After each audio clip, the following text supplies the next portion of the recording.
Okay. Let's get started. So, career in the secondary can only help the SMU defensive backs. Let's talk about that first. So, what was it like spending time in the NFL? It was great. It was good. It was a dream come true to be able to make it to the NFL and be able to play in the NFL. And then it was a lot of hard work. And I got to see the highest level of football being played.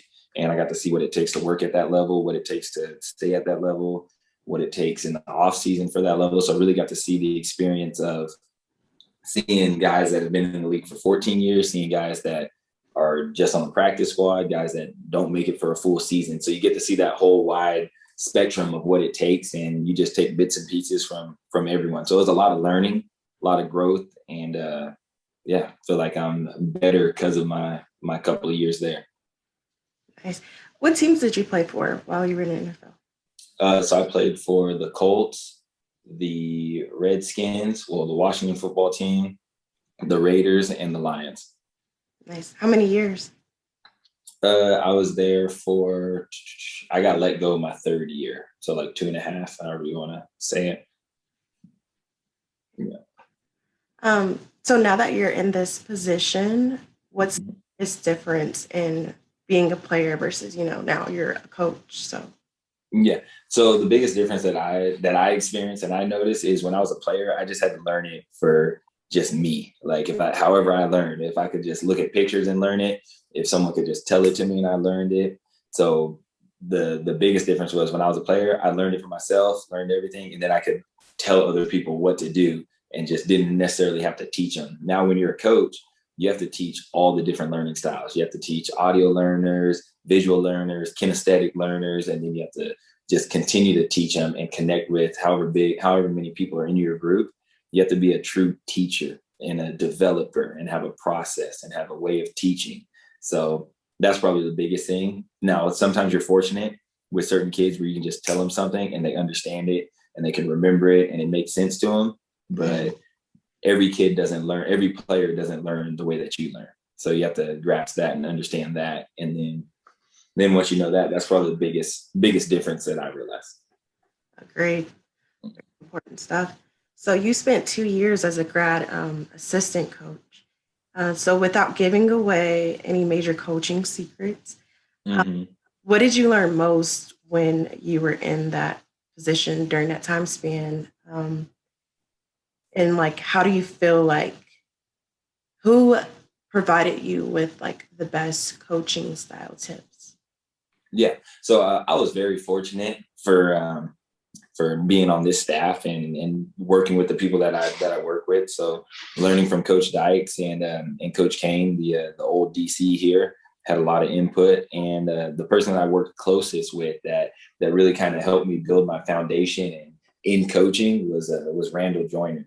So he helped me a whole bunch and just really he was very influential on just my growth and my development as a coach and being able to understand things and make that transition from a player to a coach and being able to teach guys, being able to hold a room, being able to get guys' attention, being able to motivate guys at the level that they're motivated at.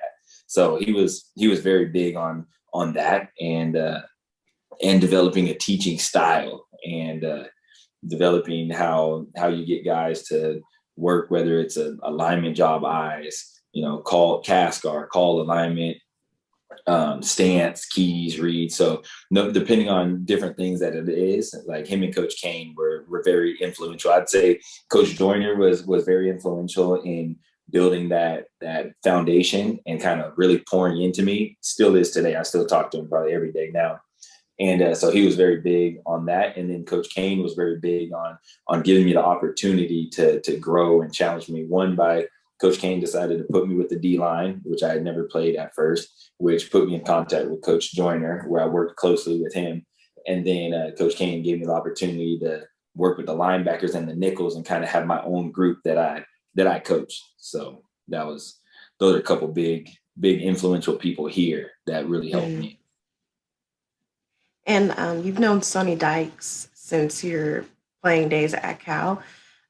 What is it about Coach Dykes that made you want to join the staff? Yeah. So one, he's been great to me. I have a great relationship with him from a player, from a graduate assistant to now being on his staff.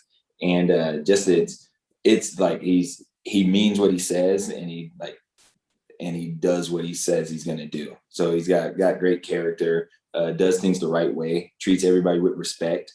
There's so many people that I know that have just met him out, whether it's at like a restaurant or just anywhere. Well, I know someone that's seen him at a barber shop before, and they're just like, "Oh, I met your coach. He's real genuine, cool, down to earth guy. Like, we were just having a normal conversation, and like I don't know him from anyone. He doesn't know who I am. I don't know who he is, and we just had like a great conversation." So he's a very genuine person, and then you want to be around people that are family oriented and have the kids' best interests at heart.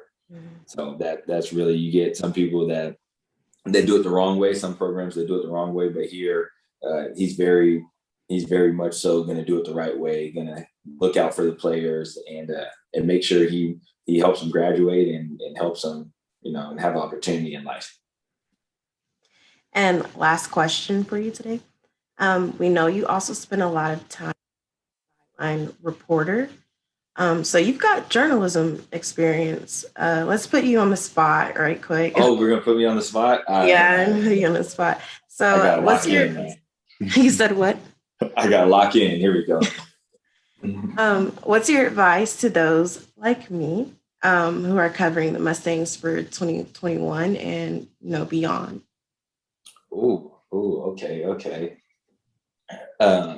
So my advice would be always believe in your question, that your question is a good question, and state it clearly and loud enough so that people can hear your question. That's very important. And then I would say always go in there and do a little bit of research. Know a little bit about the person that you want to interview. Know a little bit about their history, what they're striving to do, maybe what their goals are. Like how just now you just knew a little bit about me with the sideline reporting stuff. That's big time there for sure. And then kind of what your question is. Keep your question about the game, the team that they're going to play that day or that week, and make sure it's a question that they can answer. Kind of like before, just don't put them on the spot. Hey, so you guys are playing Tulsa. Do you think you're going to beat Tulsa by 30? You beat them by 20 last year. Like, don't try to give them any bulletin board material. But I think you just say your question confidently and do a little research about the player or coach or anyone that you're going to interview, and it'll help you for sure. Nice. Well, thank you for the advice, and thank you for talking to the HillTopics.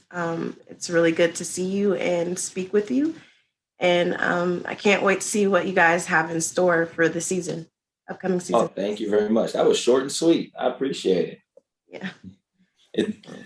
Yeah. Thank you very much, and best of luck.